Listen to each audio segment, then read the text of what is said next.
दर शिवीगाळ करून बोलण्याचा प्रयत्न केला, मराठ्यांना डिवचण्याचा प्रयत्न केला, हातात दांडकी हातात घेऊन जशास तसं उत्तर देऊ। मग मी पण मराठाच आहे जातीनं। मग जर परवा आंदोलनातून माननीय मुख्यमंत्र्यांनी मंत्रिमंडळ उपसमितीने घेतलेला निर्णय सरकारनं जाहीर केला तो तुम्हाला मान्य नाही, म्हणजे तुम्ही सरकारला खोटं पाडताय। हे छगन भुजबळ करताय। भुजबळांना एक सल्ला आहे, या भुजबळाने तत्काळ मंत्रिमंडळातून हकालपट्टी करा। या अजितदादांनी हकालपट्टी करायला पाहिजे। पवारांनी त्यांना पुढे गाठलं, शरद पवारांनी तयार केला, मराठ्यांचं आरक्षण आलं की भुजबळ पुढे करायचा। नमस्कार, मी प्रशांत गोडसे, लेट्सअप मराठीमध्ये पुन्हा एकदा आपलं सर्वांचं स्वागत आहे। खरं तर मनोज जरांगे पाटील यांनी मुंबईतील आझाद मैदानावरती उपोषण केलं आणि सरकारला एक पाऊल मागे जाऊन हैदराबाद गॅजेटविषयी एक जी.आर. काढावा लागला आणि त्या जी.आर. काढल्यानंतरच ओबीसी वर्सेस मराठा अशा प्रकारचं आता युद्ध रंगताना पाहायला मिळतंय। मराठा समाजाला आरक्षण तर दिलं गेलं, म्हणजे कोणत्या त्या हैदराबाद गॅजेटनुसार ज्यांना म्हणजे जे कुणबी प्रमाणपत्र कोणाला द्यायचे याविषयी देखील एक स्ट्रॅटेजी तयार झालेली आहे आणि त्या अनुषंगाने आता ते प्रमाणपत्र देखील वाटपाला सुरुवात होईल। मात्र दुसऱ्या बाजूला ओबीसी समाजाला नाराज करता येणार नाही म्हणून देखील ओबीसीची एक मंत्रिमंडळाची उपसमिती तयार करण्यात आली आणि ती आता देखील काम करण्यास सुरुवात झाली आहे। या संदर्भात आजची दुसरी बैठक मंत्रालयात संपन्न झाली आणि त्यानंतर माध्यमांशी बोलताना छगन भुजबळ यांनी त्यांची खदखद मनातली बोलून दाखवली आहे। अर्थात म्हणजे ती खदखद नाही म्हणते, समाजाप्रती त्यांचं प्रेम होतं। निधी वाटपामध्ये महाराष्ट्रातील सत्ताधाऱ्यांनी सरकारने म्हणजे ते सत्तेत आहे त्यांचा असा दावा आहे की एवढ्या वर्षात म्हणजे ओबीसी समाजाला आणि मराठा समाजाला जो निधी दिला गेला त्यामध्ये खूप तफावत आहे। मग असं का सरकारने केलं यावरती आता आपल्यासोबत बोलण्यासाठी मराठा क्रांती मोर्चा असो किंवा मराठा समाजाचे प्रतिनिधित्व करणारे आबासाहेब पाटील आहे। छगन भुजबळांनी आरोप केलेला आहे की मराठा समाजाला सरकार जास्त जवळ घेत आणि त्यांना जास्त निधी देते। छगन भुजबळ सत्तेतले मंत्री आहेत, सरकारमध्ये आहेत, त्यांनी जर ओबीसीचं प्रतिनिधित्व करत असेल तर छगन भुजबळांनी ओबीसी समाजाला काय मिळालं पाहिजे काय नाही त्याच्यासाठी प्रयत्न करा ना। मराठा समाजाच्या नावानं कशाला बोंबा मारता? प्रसिद्धीसाठी तुम्ही मराठा समाजाला पुढं करता आणि 24 तास ते मराठा आरक्षण, मराठा विरोध, मराठ्यांना विरोध। अरे कशासाठी? तुम्ही मंत्री आहे ना, घ्या ना निर्णय।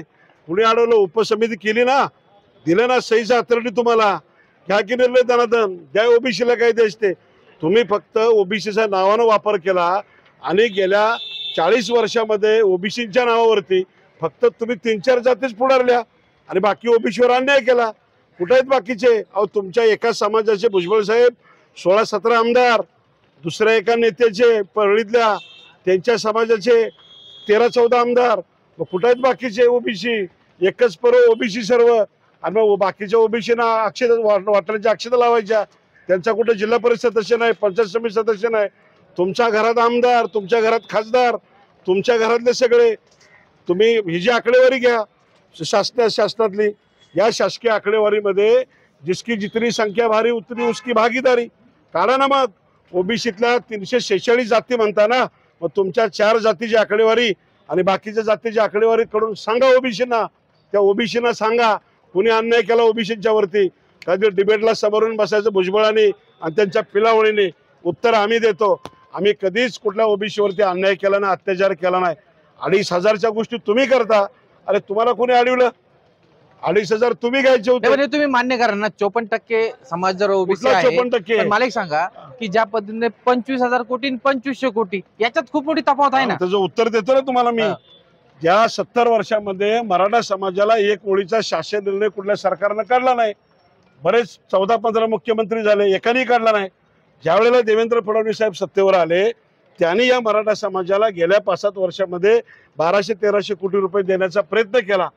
एवढा विषय झाला आणि तुम्हाला लगेच तुमच्या पोटात, आणि एवढ्या वर्षी तुम्ही खाता ते, तुम्ही 30-40 वर्षापासून तुम्ही खाता ते चालतं। आम्ही विचारायचं नाही, अरे 100% टॅक्स आम्ही भरतो, 100% आमचा महसूल आम्ही भरतो, देतो ना शासनाला। दिले म्हणून सांगता कुणाला? फुकट नाही मागत। मराठा कष्ट करतो, कष्टाचे पैसे शासनाला भरतो आणि शासनाला आम्हाला दिले म्हणून शासन सुद्धा आमचा उपकार करत नाही। त्यांनी सरळ, आणि तुमचे ते कोण पाळलेले 2-4 लोक आहेत ते पुढे घालता, समाजाच्या विषयी शिवीगाळ करता, लोकांना बोलता। आम्हाला बोलता येत नाही। आम्ही फक्त समाजामध्ये भाईचारा म्हणून शांत बसतो। आता फक्त आपल्या चॅनलच्या माध्यमातून हे जे कोण ओबीसीचे तथाकथित नेते म्हणून पुढे जातात यांचा समाज याच्या सोबत नाही आणि हे मीडियावरती बोंबलतंय. जर शिवीगाळ करून बोलण्याचा प्रयत्न केला, मराठ्यांना डिवचण्याचा प्रयत्न केला, हातात दांडकी हातात घेऊन जशाच तसं उत्तर देऊ. मग मी पण मराठाच आहे जातीनं. मग तेव्हा तुम्ही इतके दिवस आता मनोज दादांनी आंदोलन केलं, उपोषणाला बसले होते ते 5 दिवस आझाद मैदानावरती, त्या काळामध्ये तुम्ही म्हणजे मीडिया समोर तर कायम असतात, पण त्या काळात तुम्ही दिसलेच नाही. नेमकं काय? आम्ही सगळे जेवढे मराठा क्रांती मोर्चा, ठोक मोर्चा, जेवढे मराठा नेते आहेत, हे सगळे आंदोलनाला पाठिंबा दिला होता. एक छत्री आंदोलन चालू होतं, त्याच्यामुळे त्या आंदोलनामध्ये सगळे सामील होतेच ना. अच्छा, शेवटी समाजाचा विषय आहे. जसे ते एकत्र येऊन सांगतात, आम्ही एकत्र येऊन सांगायचं नाही. आमच्या तू पुढे आम्ही काय करणार? बरोबर, सरळ आहे विषय. बरं, भुजबळांना काय पाहिजे असेल? आज मला तुम्हाला एक प्रश्न अजून सांगायचा आहे, आपल्या चॅनलच्या माध्यमातून जनतेसमोर जाऊ दे. त्या भुजबळांना प्रश्न विचारा, जर परवा आंदोलनातून माननीय मुख्यमंत्र्यांनी मंत्रिमंडळ उपसमितीने घेतलेला निर्णय सरकारनं जाहीर केला, तो तुम्हाला मान्य नाही? म्हणजे तुम्ही सरकारला खोटं पाडताय, मुख्यमंत्र्यांना खोटं पाडताय. तुम्ही सांगता आम्ही कोर्टात जाणार, म्हणजे सरकार खोटं आहे? विचारावा प्रश्न. म्हणजे तुम्ही सरकारच्या विरोधात भूमिका घेताय. एकीकडे सरकार सांगता आम्ही मराठ्यांना दिलं आणि तुम्ही सांगताय खोटं आहे. म्हणजे काय? ह्या सगळ्या गोष्टी जातीभेद, बुद्धिभेद करण्याचा प्रयत्न हे छगन भुजबळ करताय. भुजबळांना एक सल्ला आहे, या भुजबळाने तत्काळ मंत्रिमंडळातून हकलपट्टी करा. या अजितदादाने हकलपट्टी करायला पाहिजे. तुम्ही असं कसं म्हणू शकता? तुमच्या सोबत ते आता तुमच्या पक्ष म्हणजे सहकारी पक्षाचे जे ते आमदार आहे, मंत्री आहेत, आणि सत्तेत तुम्ही मांडी लावून बसले आहात. सत्तेत असताना ते आपल्या समाजाची भूमिका घेतात. मी सत्तेत आहे, मी माझ्या समाजाची भूमिका का नाही घ्यायची? मला पण अधिकार आहे ना. जर भुजबळला अधिकार आहे, मुंडेंना अधिकार आहे, आबासाहेब पाटलाला पण अधिकार आहे ना, की जर तुम्ही सत्तेत राहून तुमचा समाज बघता तर मलाही सत्तेत राहून माझा समाज बघणं गरजेचं आहे. आणि जर तुम्ही जातीत बुद्धिभेद करत असाल तर कुठल्याही मंत्र्याला संविधानिक पदावर बसल्यानंतर कुठल्याही समाजाच्या विरोधामध्ये बोलता येत नाही. हे एकदा क्लिअर करा. नाही तर आम्ही स्वतः सगळे नेते मिळून आम्ही राज्यपालांकडे जाऊ, त्यांचा राजीनामा घेऊन, तिथं नाही ऐकलं तर कोर्टात जाऊ, पण भुजबळांचा राजीनामा घेऊ. भुजबळांचा राजीनामा घेऊन या प्रश्न उत्तर मिळणार आहे का? कारण ओबीसी ने रस्त्यावर काम करावं, तुम्ही मंत्रिपद सोडून द्यावं. तुम्हाला समाजाचं काम करायचं ना. तुमच्यामुळे 346 उपाशी मेले ना, त्यांच्यामुळे 346 जातीवर अन्याय झाला भुजबळांच्यामुळं. हिने आपल्या 4 म्हणजे तुमचं म्हणणं असं आहे, भुजबळांना जे 100% त्या ओबीसी म्हणून जे मिळतं त्यांच्या समाजाला, त्याच्यामध्ये आता वाटणी पडून राहिली. त्या भीतीपोटी ते पुढे म्हणजे अशा पद्धतीने ऍक्शन करताय. 100% त्यांचा आतापर्यंत धंदाच तो आहे. काय धंदा आहे तो? काय धंदा आहे? पवारांनी त्यांना पुढे घातलं, शरद पवारांनी तयार केला. मराठ्यांचं आरक्षण आलं की भुजबळ पुढे करायचा आणि जातीयतेत भांडण लावायचं. भुजबळ साहेब शरद पवार सोबत नाहीचे, मग अजित पवारांनी पुढे गेला. अजित पवार पुढे गेले, मग अजित पवार राजीनामा घ्यावा ना. काय अजित पवार राजीनामा?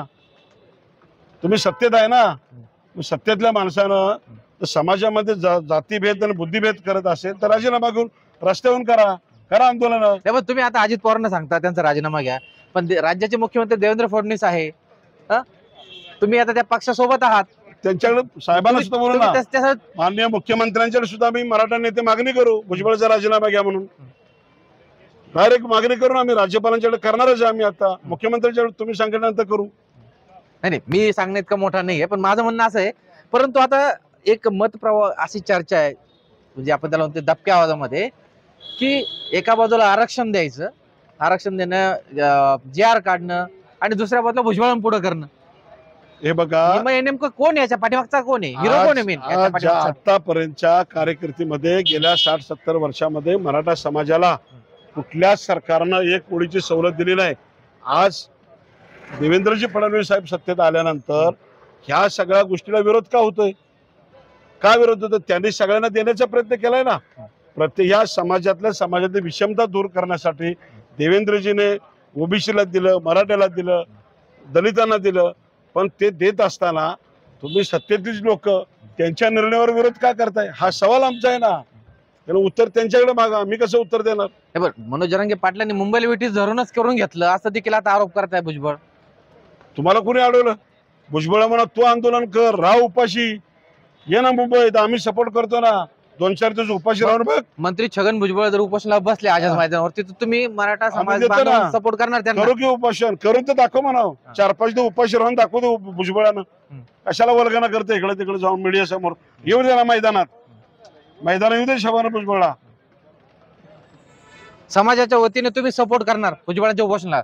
भुजबळ घ्यायचे समाजाला, त्यांच्या समाजाला जर चांगलं काय करत असेल, जर 346 जातीचं भलं होत असेल, मराठी पुढे आहेत ना, पण तुम्ही मराठ्यांना विरोध करत असेल, तुम्ही एकट्याला एकटा लढाईची ताकद पण आमच्यात आहे. हे होते आबा पाटील. त्यांनी म्हटलं आहे की भुजबळांनी मराठा समाजाला लक्ष करून अशा पद्धतीने मीडियात स्वतःला प्रसिद्धी मिळवत असतात.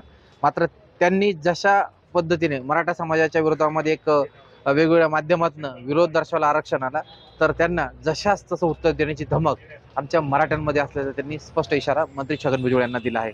Prashant Godse, let's up Marathi, Mumbai.